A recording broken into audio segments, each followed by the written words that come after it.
You held up a photo of General Soleimani, and you said you wanted justice for his killing.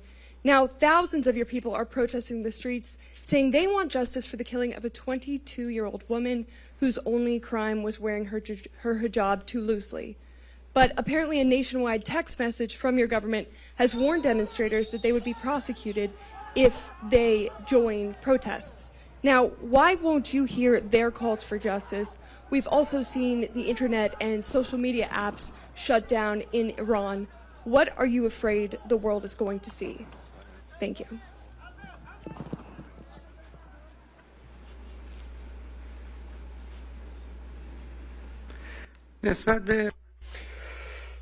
Concerning the first issue that you touched upon, I spoke about it in yesterday's speech at the General Assembly.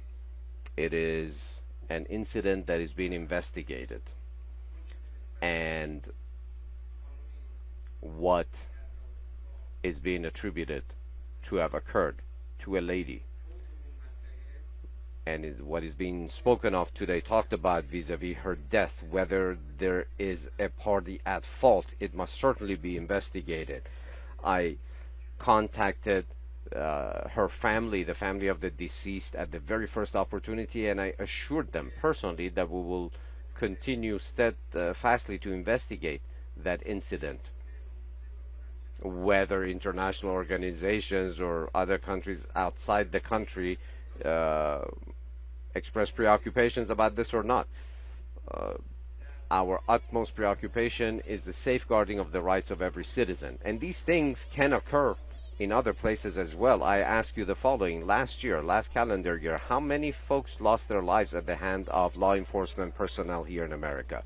Certain reports point to a number of about 1,000 civilians. Have these all been investigated?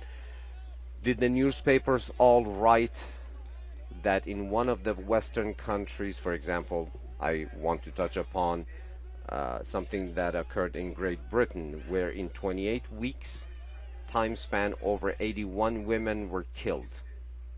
Due to what reason? And how were they killed? At the hands of whom? Security officials? Was that unilateral action, or was it an organizational action? So human rights